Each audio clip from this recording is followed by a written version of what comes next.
Welcome, everyone. This is session 5 of the 9 elements of a person-centered system. Today, we're looking at the outcomes of person-centered planning. With us today, we have myself, Bob Sattler, and Tanya Richmond from Support Development Associates, and Mary Lou Bourne from Person-Centered Consulting. Today, we're going to look at multiple outcomes of the planning process, and we'll be looking at developing plans that are based on recognized core competencies and what we even mean when we say person-centered outcomes. We'll talk about the integration of one's cultural identity into the development of outcomes and how supports are provided based on what we learn in the planning process. And we'll also talk about person-centered planning processes as a framework for system alignment. When we think about the outcomes of the person-centered planning process, it's more complex than just changing the words on the form. It really requires us thinking about moving from a one person at a time approach to an approach that's more at scale and impacts more people, where it's the standard for everyone using services and support so that we can learn about individual outcomes, but we can learn about them for many people. Both the blog and this presentation are really more heavily focused on individual level person-centered outcomes and how we can learn what they are. But as a leader, you may be more interested in how you make sure the system sets expectations for individual outcomes while creating services and support, or creating the resources or monitoring of person-centered outcomes. So are people who are using services and supports actually moving toward or achieving those outcomes? The planning process has certainly evolved over time. Traditionally, service planning was focused on gaps and limitations on diagnoses. It was focused on needs, most often the clinical needs of a person or behavioral needs. And in addition to that, it was focused on treating them and what the goals of the systems are. But person-centered planning, the expectations are a little different. We think first about what are the person's strengths, what are their capacities, what do they bring to the equation, what are their preferences? And then once we've thought about that, and the order does matter, we want to think about their needs, both their support needs and their clinical needs, and their desired outcomes. Too often, historically, we've really focused more heavily on the outcomes that reflect the capacity and the convenience to the system or the organization, and they haven't really reflected what the person desired. So the person-centered planning expectations are things like the information is provided in a way that's clear to the person, and support is provided in a way so that the person can stay in the center of all the decisions about their life. I'm going to turn you over to Mary Lou, who's going to talk to you a little bit more about this and how it connects to the assessment. Thank you, Tanya. So in the state self-assessment document that we've shared with you before, there are several places that support the idea of not only development of outcomes for individuals as a result of their person-centered planning process, but also the actual implementation and assuring the outcomes are actually realized. So one of the first places we'd encourage you to look as you're thinking more about your role as a leader is section 7.1, which is about supporting people who use services. In this section, what you'll see is an evolution from in early development of systems where professionals develop all policy and procedure related to person-centered planning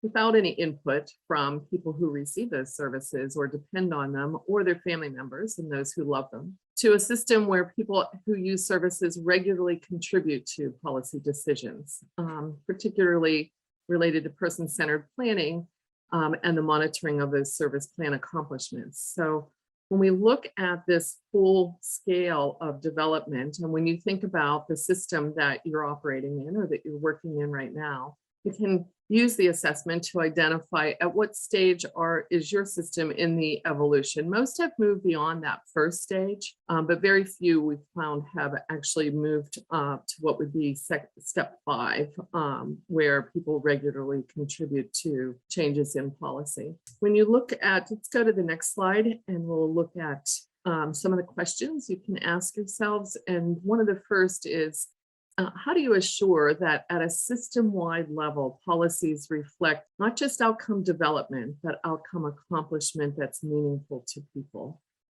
As you discuss this with others on your leadership team, you can really consider, do we have mechanisms in place? Do we have things in place that will support how well we know that outcomes that are accomplished are important to the people that are served by the system. So on the next slide, we're going to turn it over to Bob, I believe. Thank you, Mary Lou.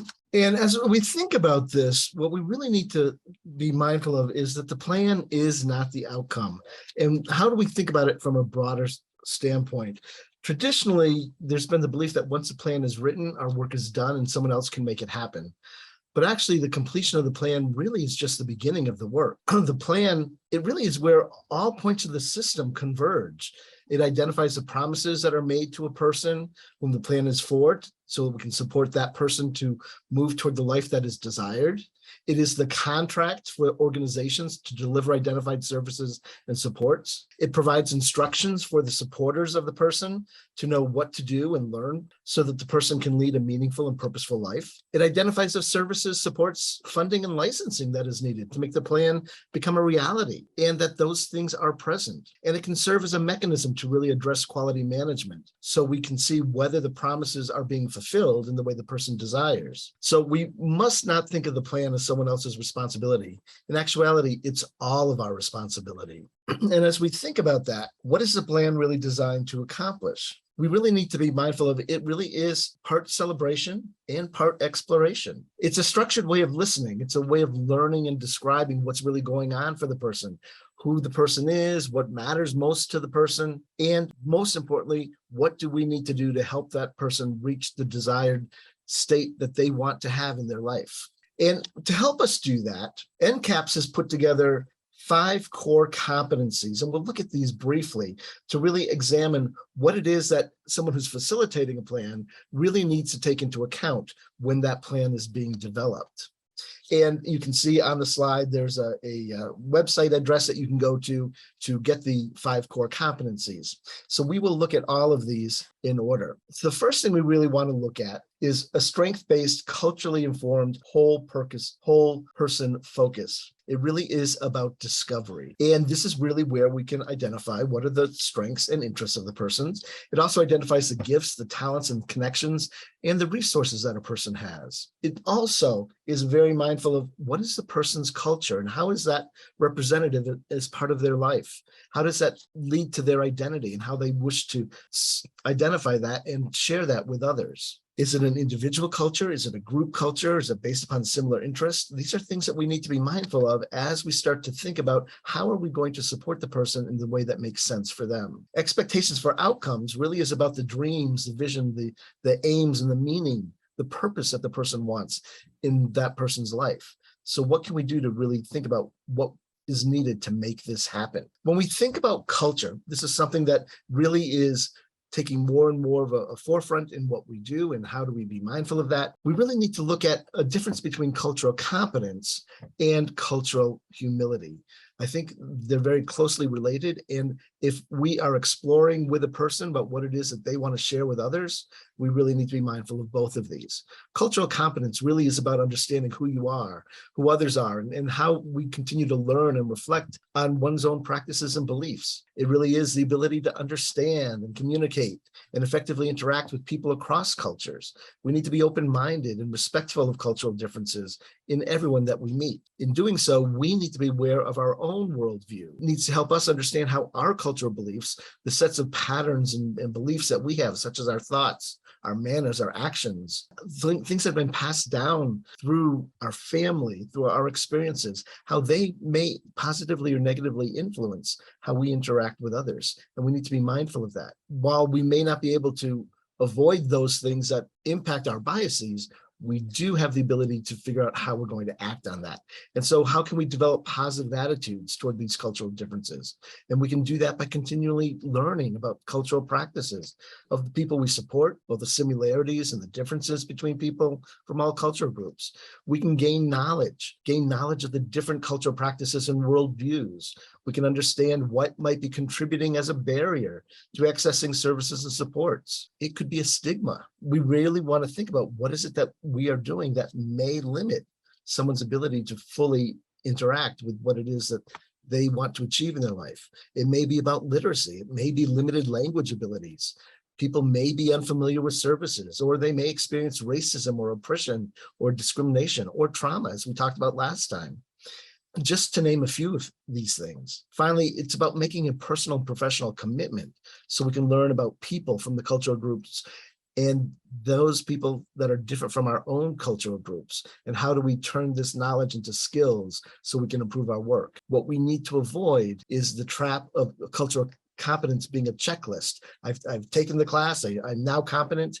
It is something that we constantly need to be reevaluating, which leads us into cultural humility. Cultural humility, as Ella Green Mouton and Meredith Meekler say, it really is a lifelong commitment to self-evaluation and personal critique so that we can address the power imbalances that are oftentimes built into different relationships, such as doctor-patient relationships, teacher-student, provider, someone supported, provider, person receiving supports. So we really need to be mindful of what can we do. And much like person-centered practices, cultural humility is a lifelong journey. You are always learning something new. If you think you're there, you're not.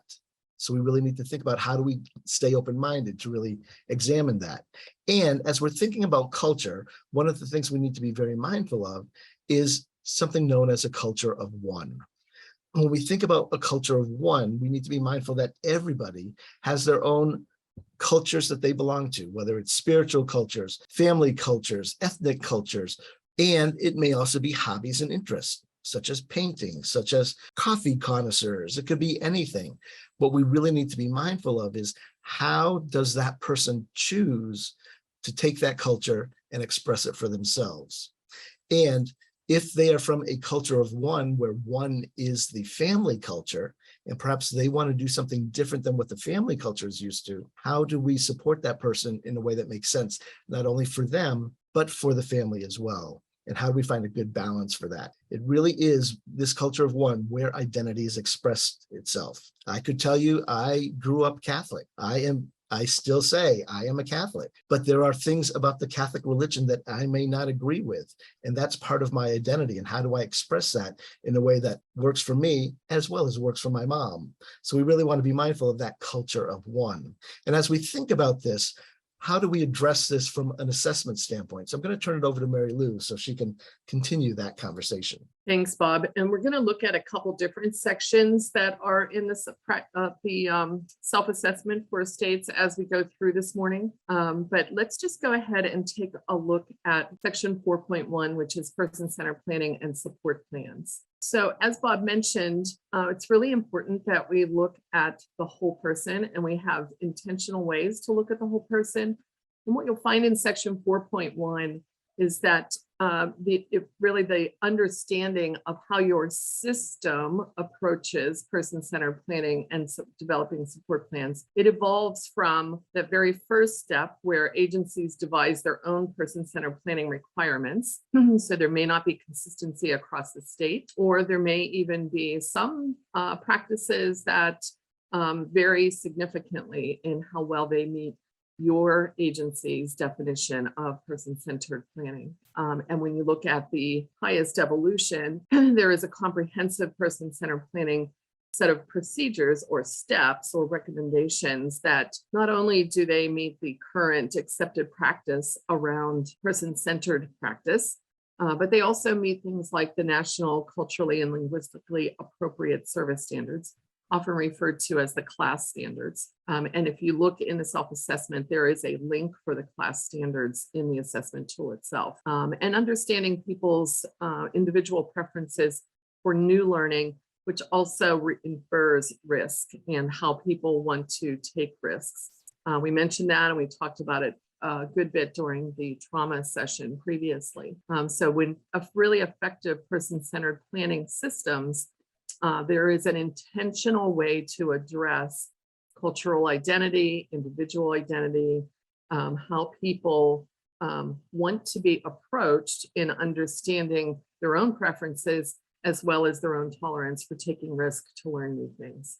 On the next slide, we'll just provide a brief reflection point. And I wanted to point out here that there is a handout. So we're going to cover a number of the self-assessment sections in today's session. Because there are so many of them, we won't have a lot of time. Some of you may want to stop the video at this point and reflect on these things. Others may want to take time later.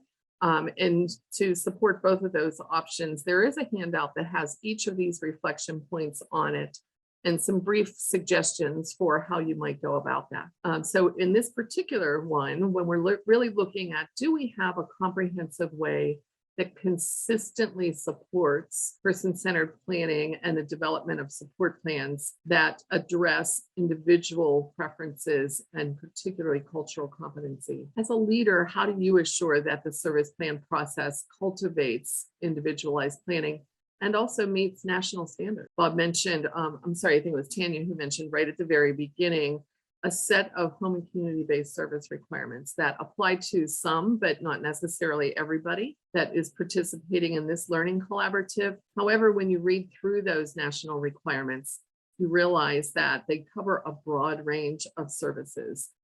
So there is a balance, and people often will say, how can you possibly be individualized and meet national standards at the same time? And that is certainly a pretty significant challenge for leadership to address. On the next slide, excuse me, we'll look at linking important to and important for. When we're working in partnership, we need to be mindful of how to link the content and the process experts together through partnership. And above everything else, we need to think about how information is organized and shared so that it not only meets system requirements, but it also reflects the balance of important to and important for the person whose life it is. Here's where the process experts, the people who know how a plan hangs together, and the content experts, the people who know what should be in the plan in terms of the important content, can really frame and organize the information in a way that meets the needs of all the parties so that the person's plan doesn't have to be redone, and it will make monitors happy as well as suit what the person says in terms of balance in their life. We have to think about being effective and efficient with the resources that we have when a person has in their life, both the things that are paid for, the funded resources, and the things that are natural supports or unfunded resources in their life. We may think of things like their own personal strengths, the relationships that they have, technology that may be available to them to help them live more autonomously, community resources that anybody could avail themselves of, friends and family. And then finally, we can think about what they may be eligible for in terms of services and supports. And if we use those resources then to identify the opportunities, that can help us really craft outcomes for the person that do reflect the balance between important to and important for. In thinking about rights, choice, and control, it's about supporting the person to have as much autonomy as possible. Sometimes it's easy, and for other people, it may be more complex because their support needs may be more complex.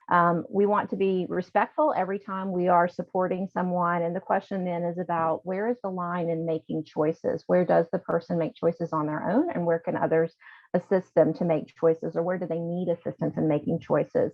It begins with the assumption that everybody is competent and has the capacity to make decisions about their life, and that everybody has preferences. And in some cases, it may have been determined by a legal body that someone may not be legally competent to make decisions for themselves. So when we're thinking about someone making decisions for themselves, we need to look at the pattern of decisions that perhaps they've made historically. Is there a mix of good decisions and decisions that are not as good? And it may mean that we provide information to the person that not only connects to what's important to them so that those options are desirable, but it's provided in such a way that the person understands the outcome of the potential outcomes of the decision. In cases where it puts the person or others in danger, or there's an unsafe situation, we have to look at the responsibility that goes along with decisions that are being made. This is something that we all have the opportunity to get better at. We've promoted a person's rights, and we've done that very purposefully in all services and supports. But we often don't talk as intently about responsibilities that go along with rights. So it's led to many difficult conversations because the concept of responsibilities has sometimes been an afterthought rather than helping people understand the balance between the two prior to challenging situations arising.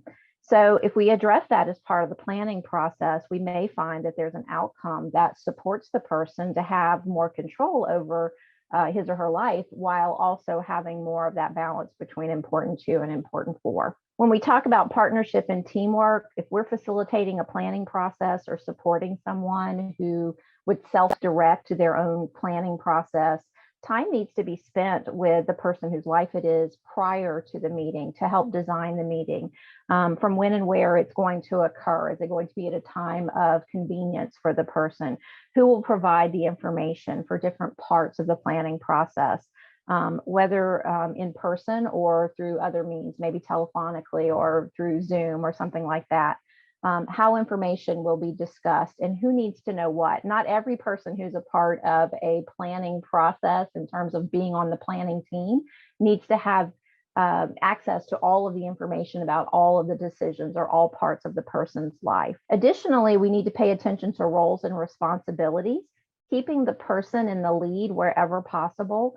And we need to work that out ahead of time. People need to understand why they're being brought into the meeting process, what they bring specifically, what information might be needed from them, and what their strengths are to add to the planning process overall. So we need a clear focus and a clear purpose identified ahead of time. And this is not a matter of just doing the plan once and saying we're finished. The plan is viewed as an annual event in many cases. And I know that's certainly how I learned to plan. We plan because plans are due. That is not the intent with a good person-centered plan. It's really a document that lives. It's one that presents a holistic picture of the person. And as we learn new things about balance in the person's life, we add it to the plan so that we can support them better. And, when there are things that are challenging that we need to address, we also do that in a respectful manner. That helps build a body of knowledge about the person, about how they see balance, and about the strengths and capacities they have, so that they are more likely to be moving in the directions of the outcomes that they desire for themselves. So let's talk a bit about the how of planning. Every one of these items is something that you're going to do in the planning, but when and why and what is going to be determined by the person. I'll typically start planning by sitting down with the person and saying, what would you like the plan to accomplish for you? What's the purpose? And if I was talking to an older adult who said, I want to continue to live in my home, that would change what I'm doing, that would direct what I'm doing. So I'd be looking at issues of safety, like are there throw rugs? Is there a fall risk? But I'd also be looking at, are there community resources? What support is actually needed in order to continue to live in the home? And then when you're putting the plan together, that's really synthesis. So what you do and how you do it depends on the person. If you're doing a plan that's the fifth plan that you've done with this person, that would direct the process in a different way. If people have been engaging in ongoing learning and that learning has been accumulated, then what you're really doing is incorporating the learning and engaging in synthesis to have an actual plan. So the stages, the order in which you do them and when you do them are going to change from person to person, issue to issue. And what you do and when you do it is going to vary again. I had a dad in Connecticut whose daughter had extensive support needs. And he told me, PATH got my daughter, planning process called PATH, got my daughter her apartment. Essential lifestyle planning got my daughter her life inside the apartment. So what you do depends on what you're trying to accomplish. So every planning process is rooted in a mental model or frame. So you might be looking at a trajectory. You might be looking at a goal. You might have a time horizon that's tomorrow. You might have a time horizon that's 5 years. But what you want to do is match desired outcome is the framework that works best. And there are quite a few frameworks if we look at the next slide. They all have something in common. They all are designed to help people have lives they've chosen for themselves in their communities in a web of supportive relationship with opportunities to contribute. They all describe outcomes that are related to that desired life. And then they all get into actions, goals needed to reach those outcomes. So as Michael talked about, it's not enough really to have just a really effective person-centered plan document. Process in developing it itself really impacts how people are motivated and are encouraged to engage with somebody and to support them to have the life they want to live. But beyond that, it also needs to be linked to multiple parts of the system. So we talked previously about the person-centered assessment. And when we were discussing values and mission of your organization. Now let's also think about moving beyond the plan. After the plan's been developed, how do you assure that it's being implemented? And that's really what we mean by monitoring here. It goes beyond sometimes the role of this work coordinator, the service coordinator, the case manager, whichever terminology is used in your state or your system. But what we really are referring to is this presence of somebody whose job it is to make sure that the plan's being implemented as it was intended and as it was written. So when you use the self-assessment tool, you're really looking at has your system evolved from one that does not verify that progress on the outcomes or the results are actually happening, particularly related to individual preferences and needs. So oftentimes there is a monitoring process that exclusively refers to and pays attention to health and safety issues.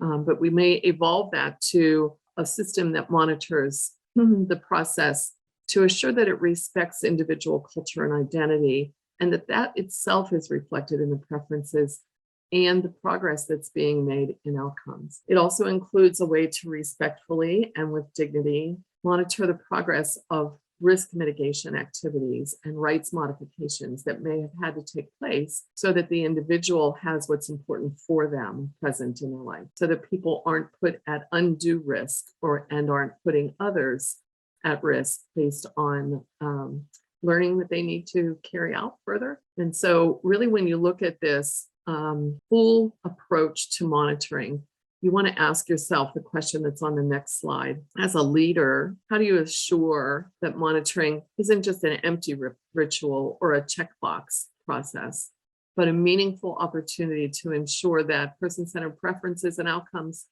really exist at the individual level, but as system-wide leaders or as large organizational leaders, how do you also make sure that you understand if that's happening at the aggregate level? So you can't possibly, if you're in a place or work for an organization that supports 500 people, if you're in a state system, many of you in this learning collaborative work for state agencies, and you may support upwards of 5 or 10 or 20,000 people. Some states, it's even 5 times that. You make sure that everybody is in a meaningful way experiencing the outcomes that their service planning process and their person-centered process is intending. So as a leader, how do you actually make sure that that happens? Let's look at the next slide and we'll talk about authorizing service. So oftentimes it is true that if there is a link towards payment to the services, it's much more likely that that is going to occur. There's a lot of different research that has documented what gets authorized happens. It's kind of like what gets measured gets done, or teaching to the test in schools. So sometimes some states have really taken on an approach where they built a way to look at the data on authorizing services.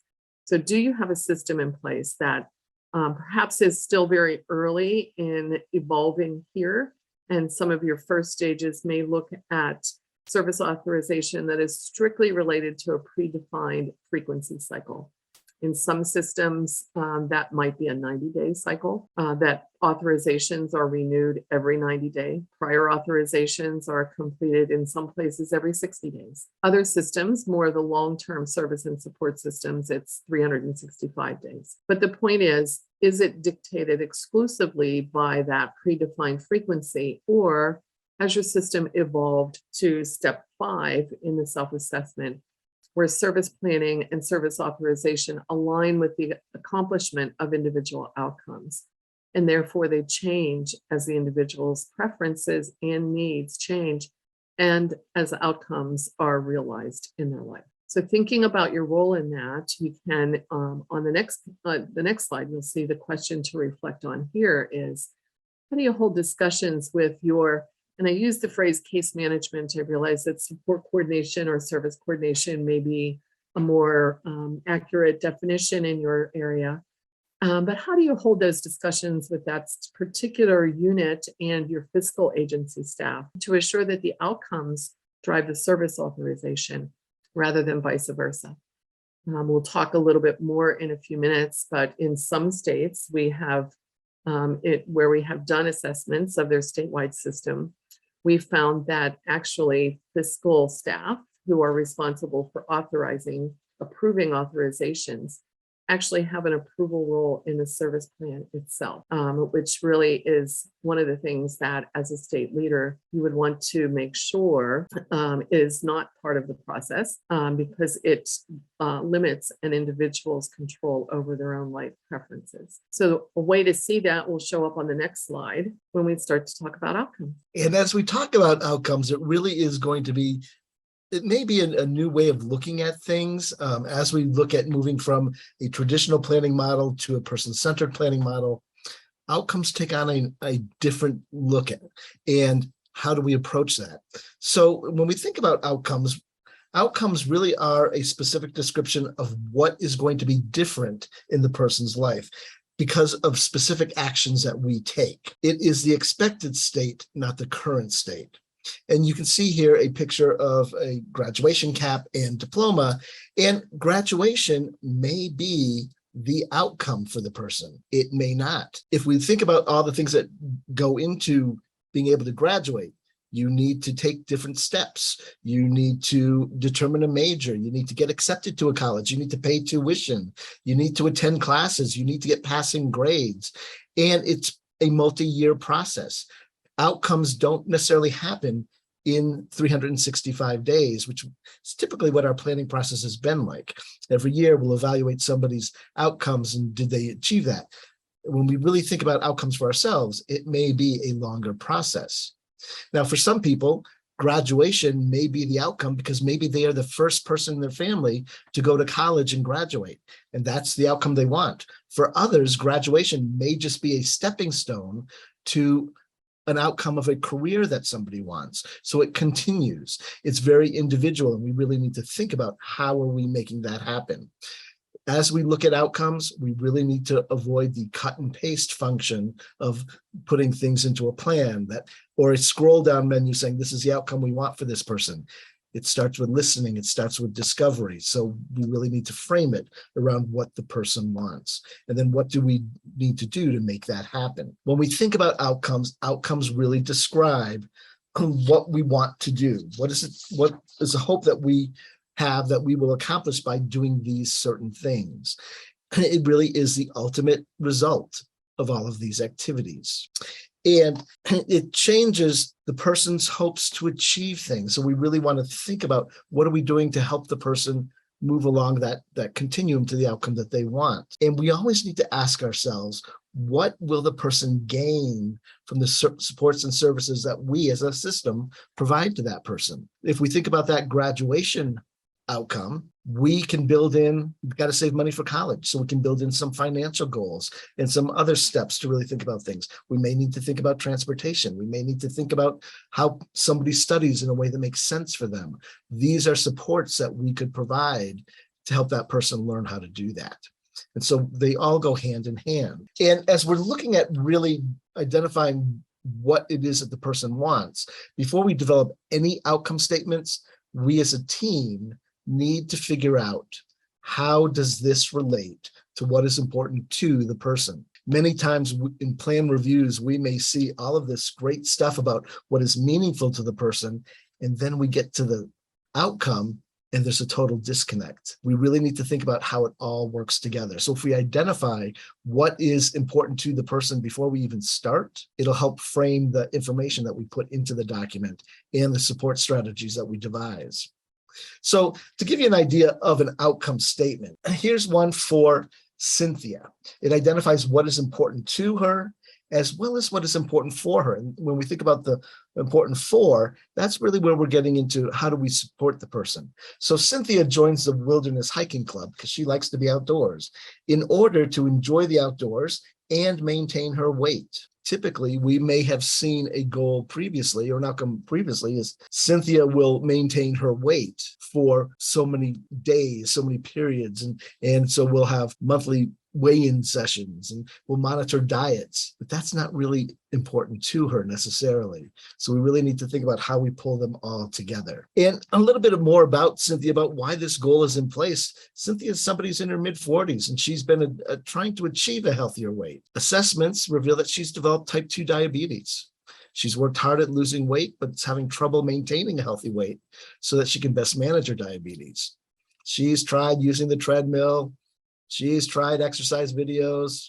She doesn't seem very excited about any of that stuff. I'm kind of with Cynthia. But what we do know is that she's a big nature lover and she enjoys being outdoors. So let's combine that interest with something that may help her achieve something that is needed to help her maintain her health. So this was developed as a way to bring all of that together. So it's a way for us to support people in a way that makes sense. Many times what we have done is we have developed what I call dead-end goals, goals that are focused on activities of daily living or are a specific thing that the person needs to do, but there's no connection to why I want to do it. So it doesn't happen. So this is a way to start building that connection. So take a moment, pause the video for a moment and write an outcome for yourself, thinking about what is important to you and what is important for you. So you have that piece of what brings meaning into your life, as well as what's going to help you stay healthy, safe, and be valued. Take a moment and do one for yourself. So as we think about this, we really need to think about the need for alignment.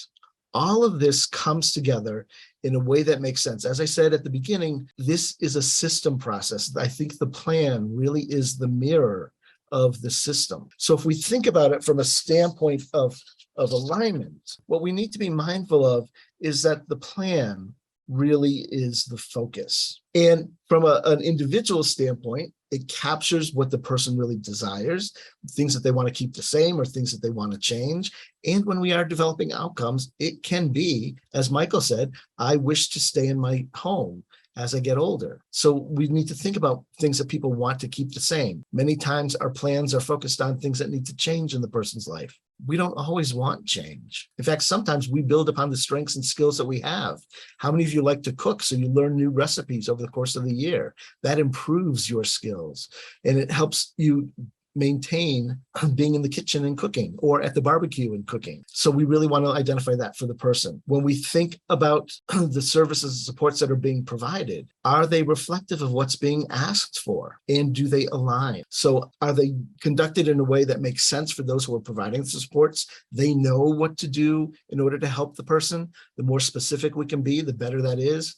If we just said Cynthia needs to exercise, whoever's providing support to her may provide exercise the way they like to exercise, and that may not work for Cynthia. So let's think about how we can be specific in those services and supports, and that it's reflective of what is important to the person. And from a system standpoint, we really need to look at how our monitoring and our licensing and our approaches are being used to look at quality and satisfaction of the services and supports that someone receives, and that it's helping services and supports are helping the person reach the outcome that they have identified. What we really need to look at from a monitoring standpoint is we need to look beyond just health and safety or a monitoring of the process. Many times we've monitored the process of the plan. Has the plan get turned in on time? Is the documentation there that it is there? Is the scope, frequency, and duration happening the way it needs to? What we really need to be mindful of is that we definitely need, but let's go beyond that to think about, are people satisfied with the services and supports they're receiving? Is it leading to the quality of life that they have identified they want for themselves? That also is a critical piece in the planning process. And it helps us as a system determine what we need to do differently to make that happen for somebody. And as we think about this, I will turn it over again to Mary Lou from an assessment standpoint. Thanks so much, Bob. As you're looking at the core elements, you'll notice that there is one that includes alignment across all of your organization and across the whole system. And as Bob just really did a nice job of pointing out for us, how we move from the individual level of outcomes to organizational approaches to outcomes, and then to a larger system approach to outcomes. It really becomes a challenge to make sure that all of these various people, as well as all of these various activities that are involved in supporting an individual and assuring that they are both happy, safe, and healthy in their lives, making sure we're all moving in the same direction and have the same approach and and thinking about the role of the plan itself is no small feat. But it does require that as a leader in your system and in your organization, you really think about how to make sure that all of the various parts do align. So thus far in the Learning Collaborative, we've addressed several different significant parts of the work to assure that systems are person-centered. Talked about leadership to begin with. We looked at mission and values. We spent a good bit of time talking about advocacy, internal advocacy, external advocacy, various types of advocates themselves. In our last session, we really addressed trauma and the important role of understanding how trauma is seen and appears in people's lives, both trauma with a big T and trauma with a small t. We've now talked a little bit about outcomes. So this is really, we thought, a good time for us to stop and reflect on how all of these parts align with one another. So in the many years that we have been carrying out person-centered systems evaluations and assessments, one of the things we hear very frequently from providers is something along the lines of, well, we would do it if licensing would allow us, or we have to write this down this way because licensing requires it. Or we might hear that on our intake procedures, we have to document essentially the diagnosis of an individual, and that drives everything. So you'll hear that there are things that impact person-centered practices that feel beyond the control of the individual teams that are developing these. So you want to think about the aligning mechanisms that you put in place, that your system has in place, that link your mission and your values directly to an understanding of advocacy, trauma outcomes, and how what leaders actually do to assure that those aligning mechanisms are not just in place, but are functioning and are working. So when you do see that there's a real challenge in alignment, which again often happens when perhaps your licensing agency is outside of the administrative control or authority of the agency you work with, how do you address that when there are not only multiple units inside one agency, but then multiple agencies involved? It's a significant challenge to alignment, but one that really needs to be addressed. Otherwise, the impact rolls out and is actually seen in individual people's lives. I'm going to turn it over now to Michael. So one of the questions we always want to ask is, are the services and supports in the system reflective of what people are asking for? Have we done a good job of listening to identify what they would like? And are we actually delivering things that help them move in that direction? Years ago, people in Pennsylvania got together and looked at what do people who are using services and supports want. What would they like to see as an outcome? And what they saw, which is represented under that values palette, were things that were not extraordinary. Things like choice and control, security, relationships, privacy, freedom, citizenship. So what they were looking at, people with disabilities, people who use services, were looking at having ordinary lives, not extraordinary lives. People were looking for everyday lives, nothing out of the ordinary, nothing beyond what we are all looking for in our lives. And this is one of the keys when we're looking at outcomes, when we're looking at the system having outcomes for people that reflect what everyone is looking for. So that brings us to the end of our brief conversation about outcomes. This could be a very lengthy conversation, but in order to prepare for our next session, which is on June 27th from 2 to 3 o'clock Eastern time, take a moment to really review some of the plans to see if outcomes such as we've talked about today reflect what is important to the person, or is it only what is important for the person? Are the outcomes focused on services or desires? Is the outcome, I will attend the day program 5 out of 5 days, or is that leading someplace for somebody? What is the focus of the monitoring and licensing piece? As Mary Lou has really talked about, how do we identify? Is it focused on the process requirements or on satisfaction and quality? Does that information learned from reviewing plans help create that alignment by assisting in what the system creates, offers, and funds for services, supports, and programs?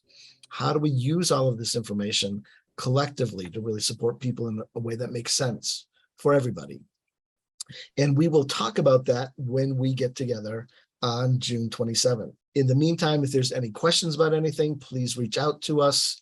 Our information is here. You can certainly contact Debbie as well. And let's use Teams to really move things forward. Hope you enjoyed today's session, and we look forward to seeing you in a couple of weeks.